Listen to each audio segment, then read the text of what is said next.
Ya, selamat malam Bapak Ibu dan teman-teman semua. Kembali hadir bersama saya dalam program Bengkel Teologi Kontekstual STT Inti Makassar.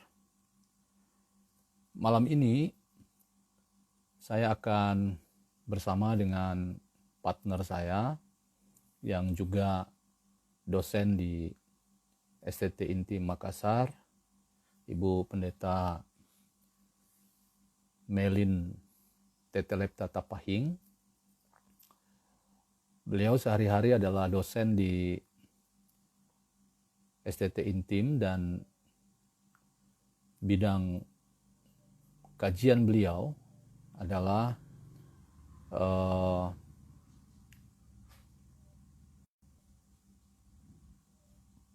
konseling pastoral, teologi pastoral, dan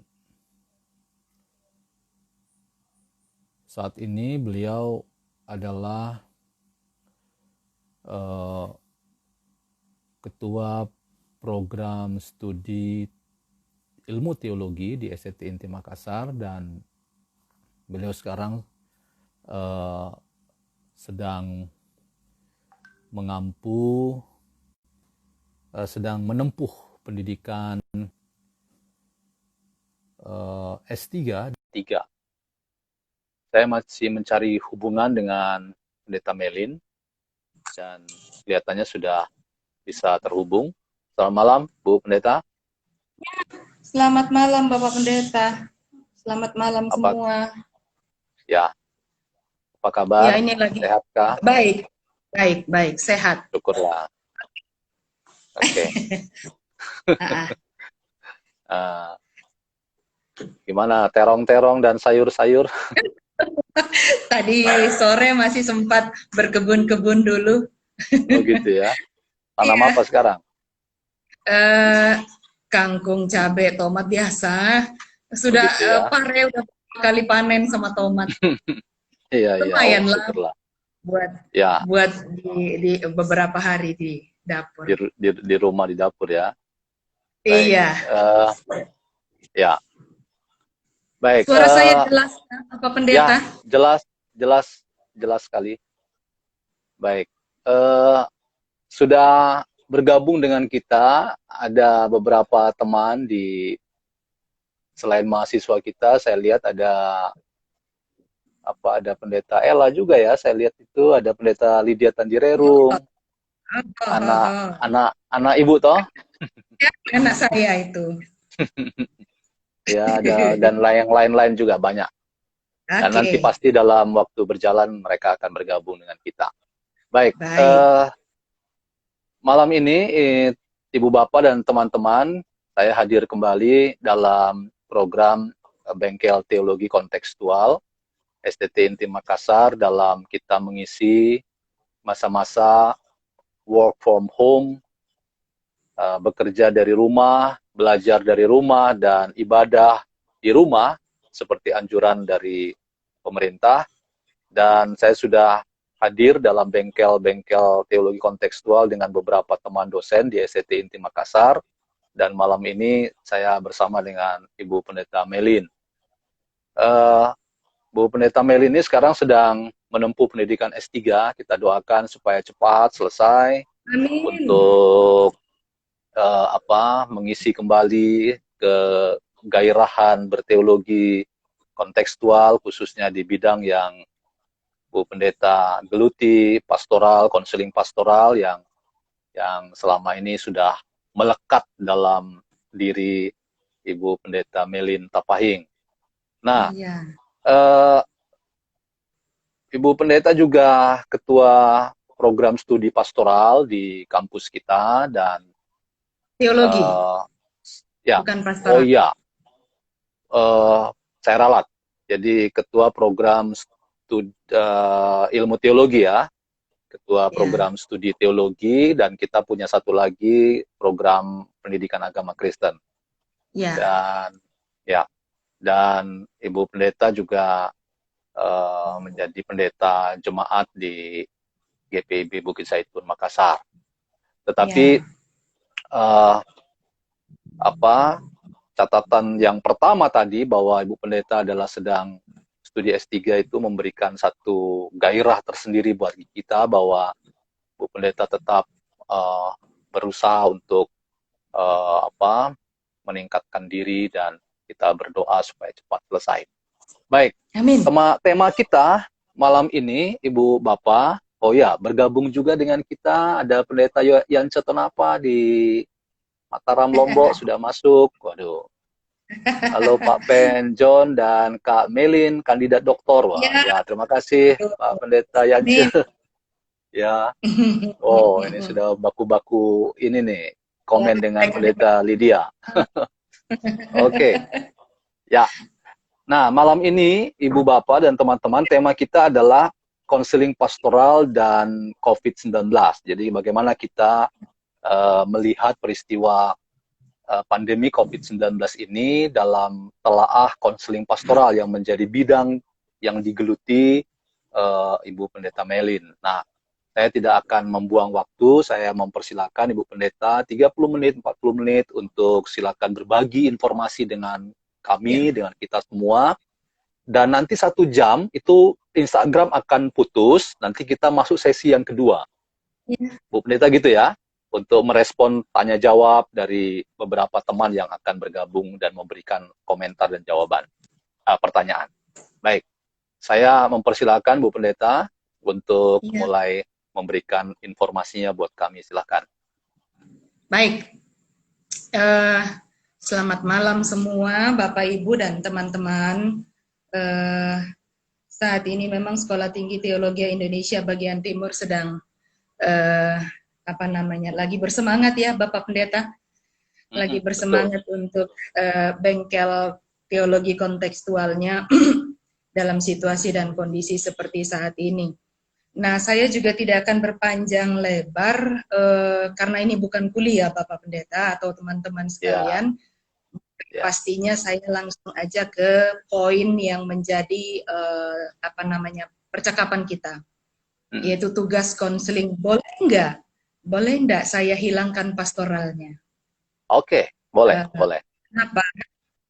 Kenapa? Karena kalau bicara tentang COVID, kita bukan hanya bicara tentang gereja, kita bukan hanya bicara tentang Kristiani. Meskipun sebenarnya secara generik tidak ada perbedaan signifikan antara konseling Kristiani dengan konseling non Kristiani, cuman berbeda dalam teknik. Kalau kita berbicara tentang pastoral, maka kita bicara tentang pendeta selaku gembala yang melaksanakan konseling itu. Iya, jadi mungkin lebih terbuka. Dalam dunia kami, saya menyebutnya dunia kami, artinya dalam dunia konseling ada 2 pribadi yang selalu berhadapan dengan konseling, yaitu pertama pribadi sehat. Apa yang disebut dengan pribadi sehat itu adalah mereka yang mampu atau memiliki kompeten, kapasitas untuk membangun, untuk merancang atau untuk mengkonstruksikan solusi-solusi sehingga individu tersebut tidak terus menerus berkutat atau bergelut di dalam problem-problem yang sedang dihadapi. Pribadi sehat dalam kata dalam kata sederhananya adalah mereka yang memiliki kemampuan untuk membangun potensi untuk mendapatkan solusi dan jalan keluar dari permasalahannya. Nah, pribadi ini adalah pribadi yang tidak terpaku pada masalah. Namun, ia lebih berfokus pada solusi. Dia bertindak dan mewujudkan solusi yang dia inginkan. Itu yang disebut dengan pribadi sehat. Saya beri contoh, misalnya sekarang kita lagi menghadapi pandemi COVID ya. Pribadi yang sehat itu dia mendengarkan aturan atau anjuran pemerintah atau para medis dengan cara yang lebih positif. Jadi ya dikatakan menjaga jarak dia ikuti, dengan mencuci tangan lebih sering atau menggunakan masker dia ikuti tanpa dia berpikir bahwa semua hal ini benar enggak ya, betul enggak ya, dia tidak ada kebimbangan, keraguan yang ada di dalam dirinya gitu. Itu yang disebut dengan pribadi yang sehat. Sementara pribadi yang bermasalah, kami tidak menyebutnya dengan sakit. Kami menyebutnya dengan bermasalah ya, karena kalau sakit urusannya bukan konseling lagi, urusannya sudah ke psikiatri. Sehingga kami menyebutnya pribadi yang bermasalah, bukan pribadi yang lawan dari sehat tadi biasanya sakit ya. Tapi kami menyebutnya lebih pada bermasalah daripada sakit. Nah, pribadi yang bermasalah itu yang seperti apa? Pasti kebalikan dari pribadi yang sehat. Nah, pribadi yang bermasalah ini biasanya dia tidak mampu, bukan tidak mampu dalam arti tidak bisa, tetapi tidak efektif. Dia tidak efektif dalam mencari dan menggunakan solusi. Jadi yang ada di kepalanya itu masalah aja. Susah bagi dia untuk untuk keluar dan mencari solusi. Sulit bagi yang bersangkutan untuk melihat bahwa mencuci tangan, menjaga jarak, menggunakan masker itu cukup. Masih ada lagi nanti ketakutan barang-barang yang tidak perlu dicuci seperti uang. Misalnya ini yang saya mengangkat yang biasa terlihat semenjak COVID dan ini. Misalnya uang pada akhirnya, tapi kemungkinan juga mungkin yang bersangkutan tidak memiliki pengetahuan yang lebih, mungkin saja tentang COVID ini atau tentang masalah yang dia punya. Tapi pribadi yang bermasalah ini selalu mengatakan bahwa dirinya lah pusat dari ketidakbahagiaan dan ketidaksejahteraan. Jadi yang selalu dia salahkan adalah dirinya. Kalau dalam teologi Kristen ini kita sebut sebagai orang yang tidak bisa berdamai dengan dirinya sendiri. Gitu. Nah, dua hal itu yang selalu berkaitan dengan konseling. Tapi selain konseling, saya mau mengajak kita juga semua untuk melihat bahwa ada yang kalau di dalam gerejawi disebut dengan pastoral care. Jadi kalau kita bicara tentang konseling, kita tidak bisa melepaskan diri dari pendampingan. Jadi ketika kita bicara tentang konseling itu sudah pasti pendampingan. Tetapi pendampingan itu bukan konseling.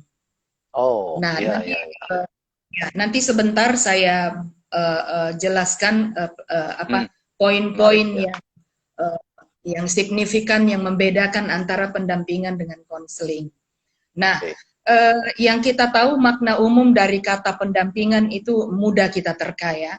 Kata pendampingan itu berarti kegiatan mendampingi, kegiatan menyertai sesuatu atau seseorang yang membutuhkan pendampingan.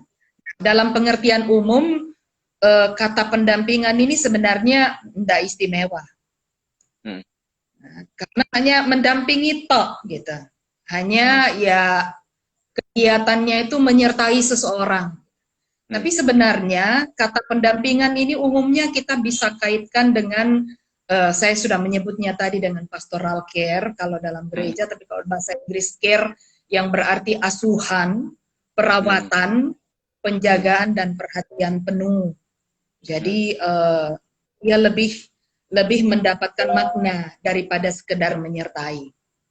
Nah, konsep pendampingan yang dinamis ini diinginkan adalah kegiatan pendewasaan yang dilandasi oleh niat untuk membimbing. Jadi seseorang yang mau mendampingi itu harus punya niat untuk mendampingi, membimbing, mengembangkan. Nah, karena itu proses pelaksanaannya juga diwarnai dengan komunikasi dua arah. Jadi sebenarnya tidak jauh beda dengan konseling. Tetapi mau dikatakan bahwa pendampingan is not counseling, dan counseling sudah pasti adalah pendampingan, karena pendampingan itu dapat dilakukan oleh siapa saja, tidak membutuhkan profesi. Kemudian saya mengangkat apa yang dikatakan oleh Bapak Pendeta Toto Wira Saputra, ya. Nah, beliau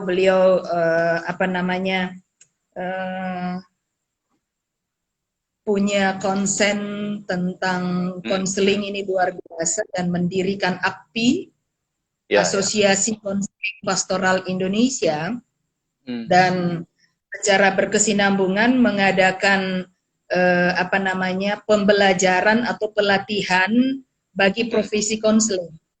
Saya sendiri masuk dalam angkatan tahun 2016 atau 2017, angkatan yang ke-10. Di Jogja itu ya? Yang di Jogja. Jadi kerjasama dengan Yayasan Pusat Pastoral Jogja. Puskat itu ya? Pak Toto bilang bahwa sebenarnya semangat, sikap, dan cara kita memperdulikan sesama itu sebenarnya sudah terjadi jauh saat manusia ada di bumi. Jadi sebenarnya sejarah pendampingan itu sudah ada semenjak manusia itu ada. Setua manusia ya? Itu pendampingan. Nah, Pak Toto mengatakan bahwa pendampingan itu merupakan cara manusia untuk memberadakan dirinya dan memberadabkan dirinya. Dengan semangat dan sikap atau tindakan mendampingi sesama yang berada di dalam krisis, yang ada dalam masalah, manusia itu berada dan beradab. Tanpa pendampingan, manusia itu pada hakikatnya bukan manusia. Menurut Pak Toto. Nah, kemudian prinsip pertama dari pendampingan itu adalah bantuan atau dukungan, bukan material, tetapi bagaimana merasakan turut serta mengalami dan merasakan apa yang dialami oleh seseorang, yang sering kita kenal dengan empati. Jadi sebenarnya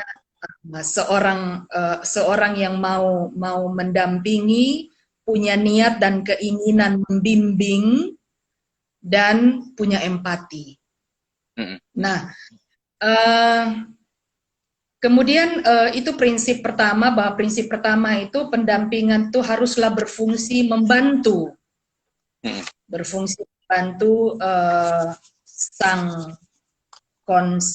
sang orang yang dibantu. Kalau dalam konseling itu konselor dan konseli ya. Kalau dalam pendampingan itu mentor dan mente.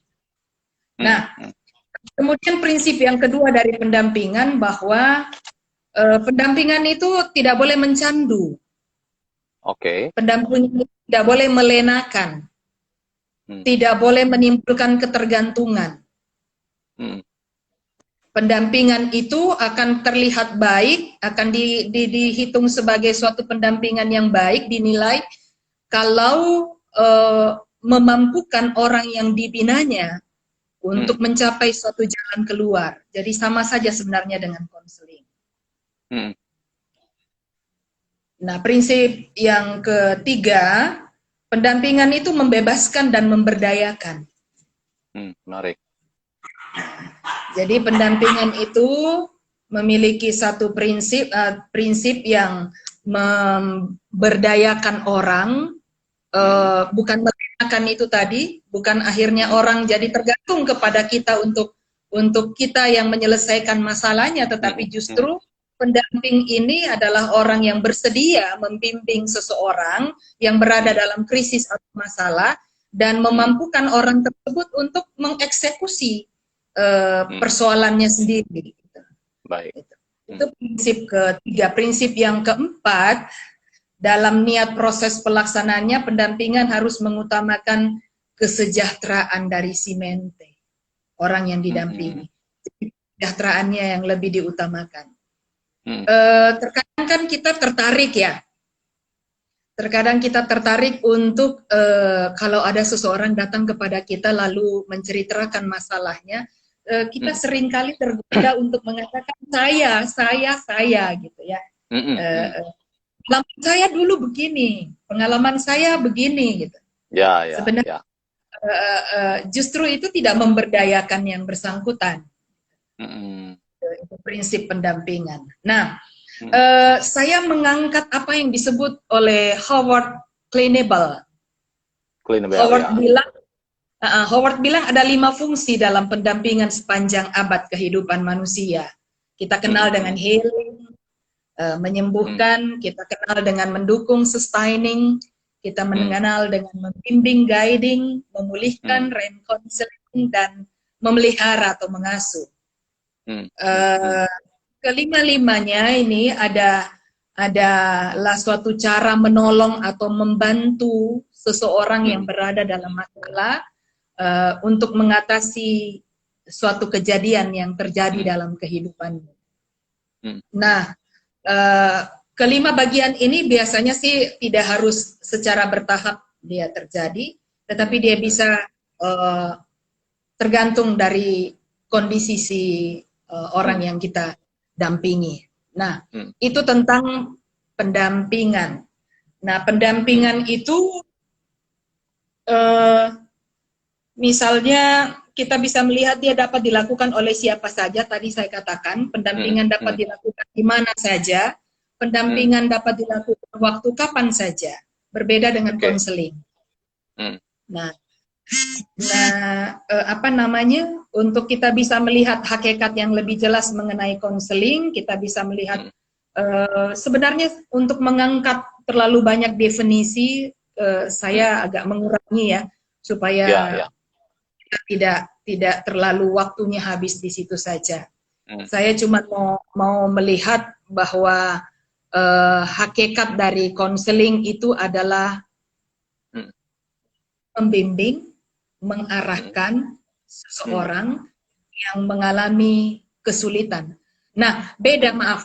Kalau pendampingan, dia tidak selalu harus dikaitkan dengan masalah. Sementara konseling selalu dengan masalah. Oke. Ya, jadi itu yang membedakannya. Oleh karena itu, konseling itu adalah suatu pembimbingan yang bersifat kontraktual. Dia terencana, dia berkelanjutan, dia formal, dia terstruktur, dia tercatat, dan dia terevaluasi. Catatan yang paling penting dari apa yang membedakan antara konseling dengan pendampingan, maaf tadi dikatakan bahwa pendampingan dapat dilakukan oleh siapa saja. Sementara konseling itu tidak boleh dilakukan oleh siapa saja. Dia harus dilakukan berprofesi konselor. Itu yang membedakannya. Nah, apa namanya? Saya mau mengajak kita langsung pada tema kita tugas ya, itu perkenalan sedikit saja, Pak. Kenalan sedikit saja tentang konseling. Saya mau mengajak kita untuk melihat langsung pada kondisi kita sekarang tentang tugas konseling terhadap COVID ini. Nah, catatan yang paling penting dalam konseling bahwa sebenarnya ada 4 komponen utama. Yang paling pertama ada hubungan. Hubungan yang dimaksudkan bahwa antara konselor dan konseli itu memiliki sifat sederajat. Harus dijauhkan dari pemahaman bahwa saya konselor, saya hebat loh, saya ahlinya. Nah, kamu orang yang bermasalah, kamu orang yang tidak tahu apa-apa, gitu. Itu yang harus dijauhkan. Karena antara konselor dan konseli itu harus punya satu sifat pemahaman bahwa kita ini sederajat, kita ini sama-sama manusia. Menarik akan kita baca tentang apa namanya, kisah tentang Daud ya. pada saat dia berada di gua Andalumannya. Ya. Dia pada saat dia Adulam. berada di gua Andulam, maaf. Gua Adulam. Gua Andulam. Dia sebenarnya kan berada dalam krisis. Tapi justru Tuhan mengarahkan dia untuk keluar dari masalah krisisnya dengan mendatangkan orang-orang yang juga harus dia dampingi. Iya, iya, betul. Nah, karena itu dari inilah kita bisa melihat bahwa sebenarnya sifat dari konseling itu bahwa antara konselor dan konseli memiliki kesejajaran. Okay. Bahwa kita sama-sama manusia, bahwa kita sama-sama memiliki masalah. Nah, catatan yang paling penting, hubungan ini harus benar-benar relationship-nya itu hubungan yang membantu. Nah, kemudian yang kedua yang harus kita punya dalam komponen utama di konseling adalah masalah. Ya pasti toh. Kalau tidak ada masalah ngapain ada konseling? Itu hal yang. Kemudian tujuan. Apa tujuan dari konseling ini? Mau kemana? Mau diarahkan kemana? Karena itu dia di sini terevaluasi, terstruktur, dan tercatat. Pada pertemuan pertama, kira-kira keadaan konseli seperti apa? Setelah dia mengatakan segala sesuatunya, ada masukan dari konselornya, minggu berikutnya atau berapa hari kemudian ada pertemuan, maka kita akan melihat lagi kembali. Karena itu dia terevaluasi. Itu. Oke. Sekarang, saya mau tugas konseling ini di saat-saat seperti sekarang, kita bisa melihat dalam pandemi ini, saya tertarik dengan konseling masyarakat berbasis kearifan lokal. Oke. Ini sebenarnya yang sementara saya geluti di S3 UKSW karena menarik ya. Di UKSW itu bukan konseling pastoral tetapi pendampingan konseling masyarakat. Ya, jadi mengangkat kearifan lokal untuk menjawab tantangan. Saya mengangkat satu budaya, misalnya ya, Bapak Pendeta, ada budaya gegerok tandak. Ada budaya, ini contoh, ada budaya gegerok tandak di Desa Bayan, Lombok Utara. Pada saat gempa tsunami tahun 2018, budaya ini terangkat kembali. Budaya ini terangkat kembali, budaya ini memiliki filosofi bahwa kegotong royongan atau kebersamaan itu mereka mengangkat pepatah tua, berat sama dipikul, ringan sama dijinjing. Jadi kalau kita bicara tentang kearifan lokal yang ada di Lombok Utara pada saat tsunami, justru ini muncul kembali, menunjukkan agar seseorang tidak boleh memutuskan hubungan silaturahmi dengan sesama. Ya, ini orang selalu berdekatan, menunjukkan bahwa seseorang itu tidak boleh memutuskan hubungan itu, bahwa setiap beban dirasakan juga oleh orang lain. Oke. Nah, itu yang di di Lombok. Nah, saya mencatat yang di Sulawesi Utara pada saat gempa juga terjadi waktu belakangan ini, Mapalus. Mapalus ya. Mapalus ini juga punya filosofi yang kurang lebih sama dengan Tenggerok tadi. Komunitas atau antar kelompok masyarakat yang saling membantu dalam suka maupun duka. Bentuknya tidak berbeda dengan gotong royong secara umum yang kita kenal di Indonesia. Itu bahwa yang satu memperhatikan yang lain, dan pada saat bencana terjadi, Mapalus ini juga pada akhirnya sangat dia membantu atau menolong orang untuk kembali pada identitas diri mereka. Nah, saya mengangkat Jawa misalnya. Kalau di Jawa tuh ada Muyen katanya Bapak Pendeta. Apa itu? Kalau di Jawa Muyen. Nah, Muyen ini di beberapa daerah disebut dengan endong-endongan. Ini biasanya dilakukan oleh orang-orang masyarakat Jawa, bersuku Jawa, tentang kelahiran bayi. Oh, namanya Moyen. Iya, Moyen. Ya, mereka memiliki memiliki kepercayaan bahwa bayi yang baru lahir itu jika tidak ditunggui semalaman, maka dia akan mengalami hal-hal yang tidak diharapkan, misalnya dia dicuri, dimakan oleh raksasa gitu. Jadi sehingga antara tetangga dengan yang lain saling membantu. Betul. Jadi itu di Jawa. Ada lagi yang saya mau angkat dari Makassar, Bugis. Kalau di Bugis itu budaya Sipatokong. Budaya Sipatokong ini berangkat dari filosofi Siri. Malu. Oh ya. Malu kalau tidak bisa bekerja sama dengan orang lain. Malu kalau kita tidak bisa melakukan suatu pekerjaan yang biasanya dilakukan secara bersama-sama. Nah, Sipatokong ini adalah suatu budaya. Bila ada pekerjaan yang berat atau bila ada kasus yang berat, maka itu akan dihadapi bersama-sama. Oke.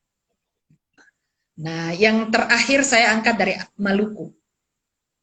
Maluku itu misalnya Pela ya, Pela Gandong. Pasca konflik tahun 99 sampai 2002 itu, kemudian diangkat hidup orang basudara, potong dikukur rasa di daging, apa ya lagi, sagu, salempeng di patah dua. Ini kearifan lokal yang bisa kita kembangkan pada saat pandemi COVID saat ini. Oke. Mungkin kita akan berkata, iya sih, itu kalau situasi normal. Bukankah sekarang kita sementara harus menjaga jarak ya, Bapak Pendeta? Ya, Bu. Nah, sebenarnya kearifan lokal ini filosofinya sebenarnya kan justru berangkat dari satu tetangga dengan tetangga yang lain yang memiliki jarak yang begitu jauh kan. Ada yang di gunung, ada yang di dataran rendah, ada yang di pantai, ada yang di danau. Sebenarnya kalau kita mau lihat sejarahnya, filosofi kearifan lokal ini justru tepat sekali, pas untuk situasi dan kondisi kita sekarang. Memang kita tidak perlu berkontak fisik, tapi yang pasti bahwa apa yang dialami oleh seseorang juga dirasakan oleh yang lain. Nah, kita terbantu untuk zaman kita sekarang, bahwa COVID itu muncul pada situasi dan kondisi teknologi yang luar biasa canggih. Nah, betul. Nah, jadi akhirnya saya punya pengalaman itu waktu berada di Immanuel Batam.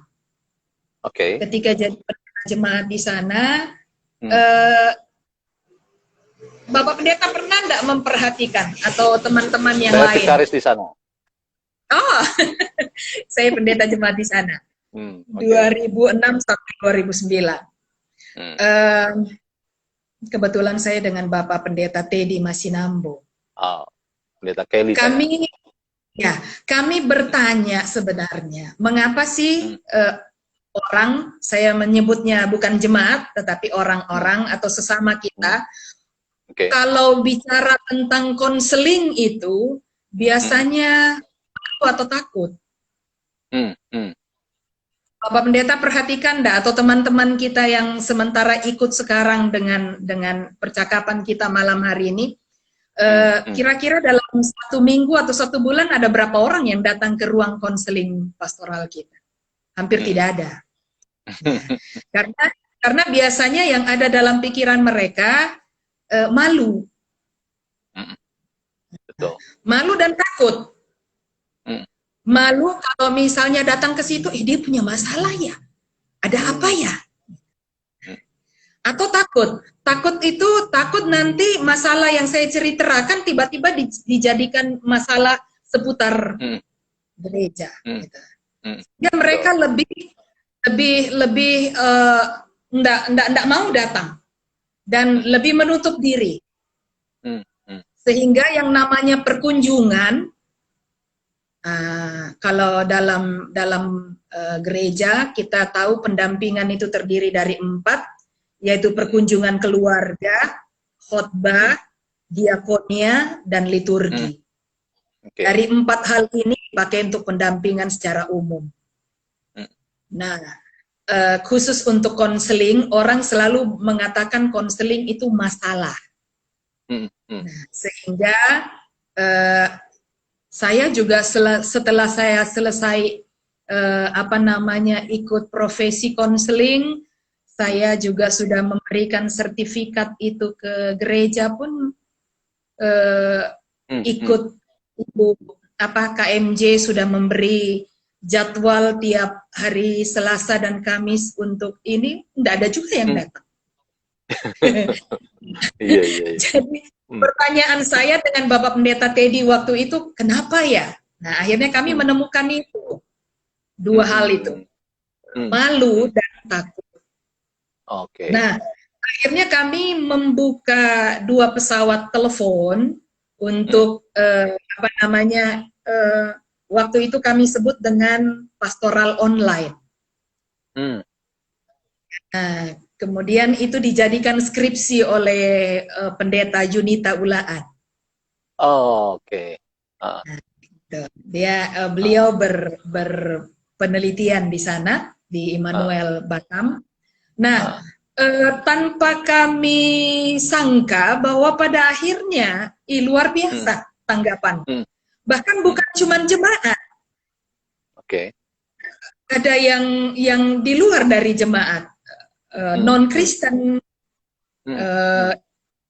hadir juga dalam percakapan itu. Nah, orang lebih suka dengan cara demikian mungkin. Nah, sekarang kita kan dalam posisi kita sekarang seperti saat ini, kita dibantu oleh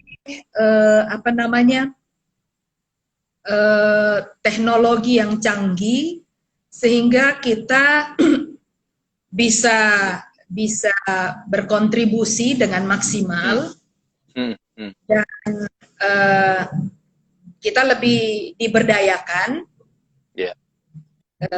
Apa yang kita punya, baik itu mungkin pendampingan ataupun konseling. Nah, kalau kita sudah bicara tentang tadi ada pribadi bermasalah, kalau kita sudah bicara tentang gangguan kejiwaan, maka kita harus tahu diri sebagai seorang konselor atau seorang pendamping bahwa kita tidak bisa menyelesaikannya harus dengan psikiater atau psikolog. Itu kesadaran yang harus dimiliki oleh setiap konselor atau pendamping. Pelayanan konseling itu merupakan suatu jawaban dalam situasi dan kondisi krisis kita seperti saat ini. Kemarin ketika saya pergi ke psikiater, ke dokter Sony Lisal, beliau menceritakan bahwa pada akhirnya ada beberapa pasien yang harus beliau hadapi karena COVID ini. Dengan ketakutan, kecemasan, kegelisahan. Nah, kalau dia sudah menjadi permanen, lah itu berarti kita harus membutuhkan rujukan. Kita tidak bisa menyelesaikannya sendiri. Jadi pada tataran mana kita tahu bahwa ini adalah masalah konseling. Dan pada tataran kita harus tahu bahwa ini harus dirujuk kepada psikolog. Itu. Jadi ada dua model yang saya bisa sampaikan, dua teknik yang bisa saya sampaikan pada saat ini untuk menjawab apa namanya konseling pada saat COVID. Saya mengangkat ada 40 teknik dalam banyak sekali, ada 40 banyak ya. teknik.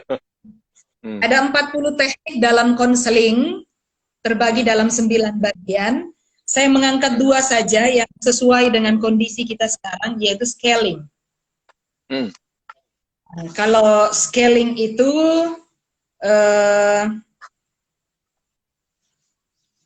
adalah suatu teknik atau model yang membantu konseli untuk membuat masalah yang kompleks tampak menjadi konkret.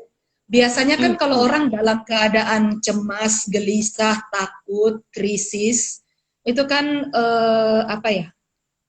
Tidak konsisten, tidak fokus. Nah, scaling ini membantu. Nah, saya beri contoh misalnya kalau kita apa namanya? Kalau kita berada pada pendampingan atau konseling bersama-sama dengan konseli itu, maka perasaan perilaku klien yang tidak selalu realistis dan tidak selalu konkret itu, ada pertanyaan scaling untuk pindah dari satu konsep ke konsep yang lain. Misalnya, dia menceritakan tentang ketakutannya, maka kita sebagai seorang pendamping atau konselor boleh menanyakan kira-kira kalau dari angka 1 sampai angka 10, ketakutanmu itu berapa? Nah, itu scaling. Jadi lebih mengkonkretkan persoalan.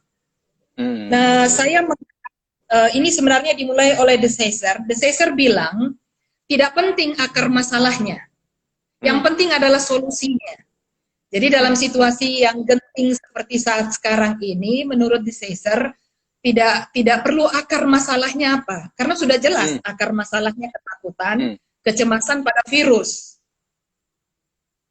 Sehingga yang harus dicari adalah solusinya. Maka keadaan klien atau konseli yang tidak apa namanya, yang tidak realistis atau tidak konkret karena pikirannya yang cemas, ketakutan itu bisa kita ukur dalam skala. Kita bisa mengatakan kalau nilainya 1 paling baik, nilai 10 paling buruk. Nah, di antara 1 sampai 10 di mana? Jadi dia sendiri yang mengatakan dan menilai dirinya. Bahwa saya berada pada posisi 7. Oh, berarti itu sudah mulai serius. Nah, jadi kita bisa memakai scaling. Kemudian yang kedua, saya mengangkat teknik yang dikembangkan dari behavior. Dari behavior itu modeling. Modeling ini kadang-kadang kan kalau kita mau mendampingi seseorang atau mempercakapkan masalah dengan seseorang, biasanya agak repot untuk apa ya, untuk menyampaikan sesuatu jika tidak ada model rule, tidak ada rule, sehingga kita membutuhkan itu. Tapi harus menjadi peringatan bagi kita juga kalau kita mau mengambil model, jangan kita ngambil model yang jauh dari apa yang ada kita sekarang. Kalau kita ada di Indonesia, maka model yang kita ambil ya model di Indonesia saja. Jangan ambil model yang di Cina. Orang akan mengatakan begini, iya dia kan daerahnya atau negaranya kan lebih berkembang dibanding kita di Indonesia. Kita di Indonesia kan tidak masih sementara dalam perkembangan. Nah, artinya model yang kita pakai ini dikembangkan oleh Albert Bandura. Oke. Nah, Albert Bandura mengatakan bahwa melalui modeling ini kita belajar untuk menyampaikan, membantu seseorang dengan menirukan. contohkan. Jadi contoh yang kita pakai, yang kita sampaikan kepada konseli adalah bagaimana dia pada akhirnya meniru model yang dia lihat itu. Bahwa model itu juga memiliki kecemasan yang sama, ketakutan yang sama, namun dia mampu untuk fokus pada solusinya, sehingga dia dapat mengambil sesuatu yang baik, kontribusi yang baik dari model itu. Gitu.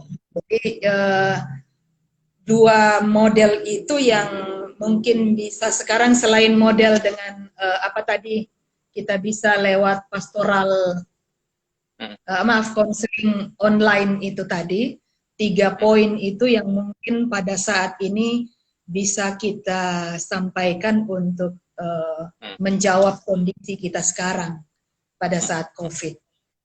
Mungkin begitu dulu Bapak Pendeta. Sudah berapa panjang ini? Baik. Ya, sudah pas Ibu Pendeta. Jadi sudah 30 hampir 40 menit Ibu Pendeta bicara. Ya. Dan menarik sekali, saya juga baru tahu bahwa ternyata konseling itu sebuah disiplin yang sangat kompleks dan ternyata berbeda dengan pendampingan, dan kita harus bedakan juga dengan pastoral ya. Saya baru paham sekarang, dan ternyata kita diperkaya dengan hal itu. Nah, Bu Pendeta dan teman-teman, tentu nanti di sesi kedua teman-teman bisa memberikan tanggapan, pertanyaan. Tetapi sebelum kita selesai di 1 jam pertama ini, saya mau ikut nimbrung sedikit, berbicara dari tema yang sama pada malam ini. Kalau tadi Bu Pendeta Melin lebih pada konselingnya, mungkin saya pada pastoralnya. Okay. Nah, saya mulai dari catatan yang dikeluarkan oleh WCC dan CCA, Dewan Gereja Dunia dan Dewan Gereja Asia, dalam surat online mereka 26 Maret yang lalu. Mereka menulis A Time for Pastoral, Prophetic, and Practical Christianity. Jadi inilah waktu bagi pastoral dan suara kenabian dan praktek Kristen kita di tengah-tengah pandemi COVID-19 yang harus semakin diperkuat ya. Jadi ini waktu yang tepat untuk memperkuat pastoral, suara kenabian, dan aksi-aksi nyata dari kekristenan di tengah-tengah peristiwa pandemi COVID-19. Nah, dalam suratnya itu ada beberapa catatan menarik. Nah, misalnya WCC dan CCA dan Dewan Gereja Regional di seluruh dunia dalam suratnya itu mendorong agar gereja-gereja itu mengembangkan public worship. Jadi public worship itu artinya ibadah yang bisa menyentuh orang-orang tidak hanya di dalam gereja tetapi di luar gereja. Dan public worship itu termasuk juga bagaimana yang tadi Bu Pendeta Melin sebut, saya kira ini ada irisannya dengan konseling masyarakat berbasis apapun yang ada di konteks lokal atau kearifan lokal tadi disebutkan. Jadi public worship. Jadi public worship yang maksudnya adalah agar kehadiran Kristen itu betul-betul dirasakan oleh para tetangga dalam tindakan cinta dan aksi-aksi nyata untuk menolong mereka yang mengalami dampak dari COVID-19. Lalu ada catatan menarik juga dari surat itu. Jadi dikatakan di sana seluruh anggota jemaat dan para gembala itu dipanggil untuk menyapa orang lain, dan orang lain di sini ternyata tidak hanya sebatas anggota gereja. Tadi Bu Pendeta Melin menyebut ya bahwa ke depan ini rasanya konseling harus dibawa atau bahkan pastoral juga harus dibawa ke dimensi yang lebih publik, tidak hanya internal orang di dalam gereja, tetapi menjadi siapa saja yang bisa kita sentuh, kita jumpai. Lalu dikatakan di sana pastoral care, ya, yang penting dikedepankan hari ini adalah berbasis telepon. Jadi kita tidak membiarkan umat yang sedang takut, tadi berkali-kali Bu Pendeta sebut, takut, khawatir, dan mereka hidup dalam kekhawatirannya tetapi sendiri. Nah, saya kira surat ini mendorong kita untuk memaknai bahwa pastoral itu sebetulnya berarti memastikan gereja hadir, gereja tidak absen. Ya, ini persoalan penting saya kira, bahwa selama ini seringkali umat merasakan gereja itu absen, bahkan gembala-gembalanya absen dalam persoalan yang hidup yang mereka hadapi. Nah, hari ini ketika kita bicara konseling dan kemudian bicara pastoral, baik berhadapan dengan orang yang bermasalah atau tidak bermasalah, dan hari ini kita berhadapan dengan banyak orang yang menghadapi masalah, saya kira kepedulian pastoral memastikan kehadiran gereja, kehadiran Allah dalam orang yang bermasalah itu menjadi panggilan yang sangat penting untuk dikedepankan hari ini. Lalu catatan kedua dari surat WCC dan CCA dan seluruh gereja-gereja anggota di konteks regional itu mencatat bahwa hari ini ada ketakutan, kepanikan, penderitaan yang luar biasa. Itu dicatat. There are fear and panic, pain and suffering. Jadi COVID-19 ini menghadirkan tragedi kemanusiaan yang luar biasa.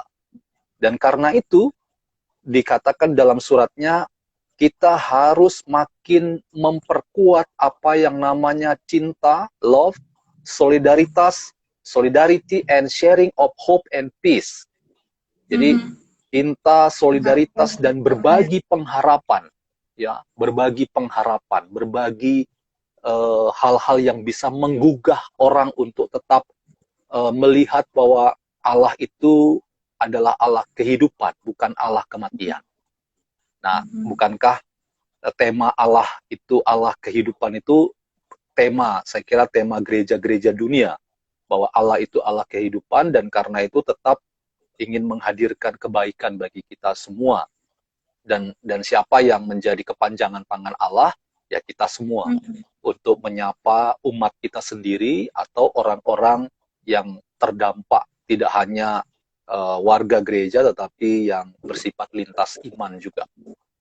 Nah, saya mencatat jadinya ada kesejalanan antara apa yang tadi Bu Pendeta Melin paparkan, apalagi nanti kalau disertasi proposal itu sudah ya usulan proyek penelitian itu jadi, wah ini menjadi sebuah terobosan bahwa ternyata kalau kita bicara konseling, kita bicara pastoral itu bisa dilihat dalam kacamata yang interdisipliner, sehingga akhirnya teologi menjadi sesuatu yang kaya untuk kita pakai dalam rangka menghidupi hidup di hari ini.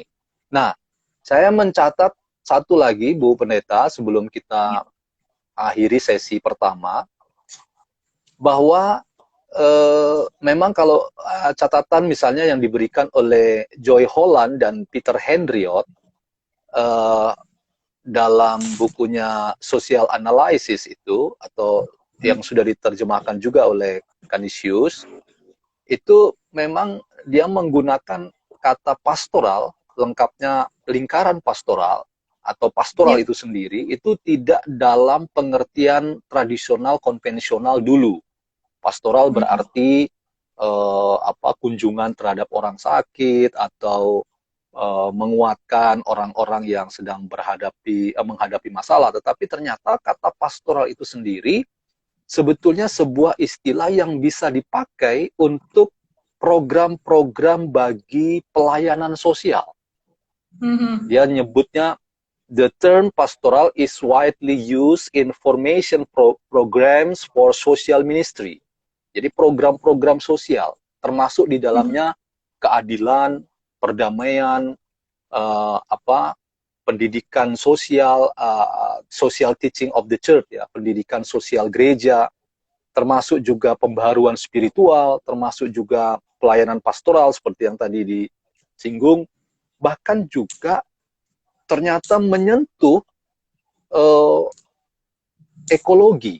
Jadi pastoral itu ternyata juga ingin memastikan bahwa ada kehadiran Allah yang melalui kita di seluruh segmen kehidupan, seluruh bagian kehidupan, termasuk di urusan ekologi yang hari ini kalau kita bicara COVID-19 katanya ini sebuah kenyataan bahwa alam sedang ingin menunjukkan keseimbangannya lagi ketika polusi yang dilakukan manusia luar biasa dan alam ingin menata kembali dirinya gitu loh. Dan bukankah pastoral ketika dikatakan juga punya kepentingan di bidang ekologi, maka pastoral ekologi itu juga menjadi panggilan dari gereja tak terkecuali.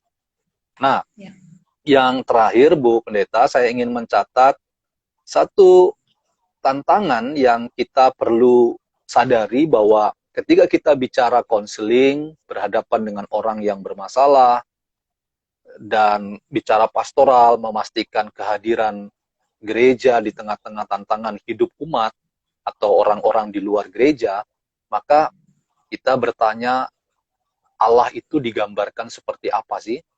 Nah, saya mengutip misalnya dalam Matius 25 ayat 40, itu dikatakan, aku berkata kepadamu, sesungguhnya segala sesuatu yang kamu lakukan untuk salah seorang dari saudaraku yang paling hina ini, kamu telah melakukan untuk aku.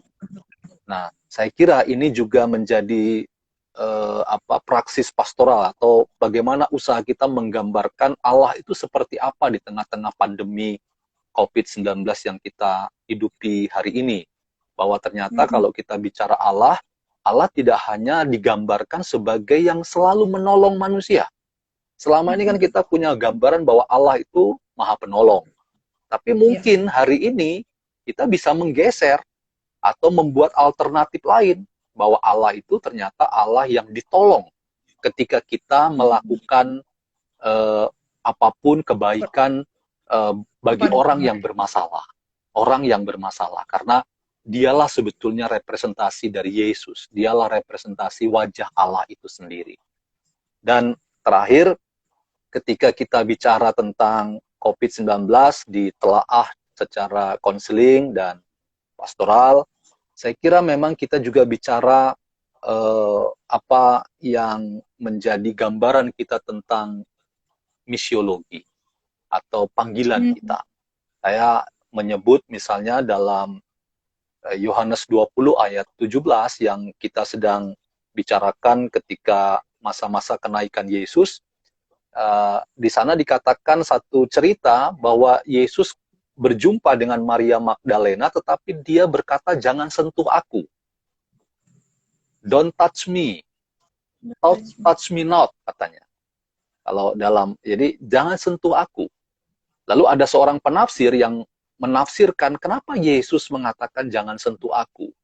Lalu dalam tafsirannya itu dia menyebut justru Yesus ingin agar kita menggeser fokus sekarang bukan pada Yesus, tetapi pada saudara-saudara Yesus. Karena di Yohanes 20 ayat 17 itu ada kata saudara.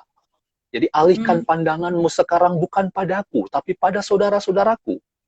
Dan sentuhlah mereka dengan, mungkin hari ini kita tidak menyentuh tangan karena tidak boleh, social distancing dan seterusnya.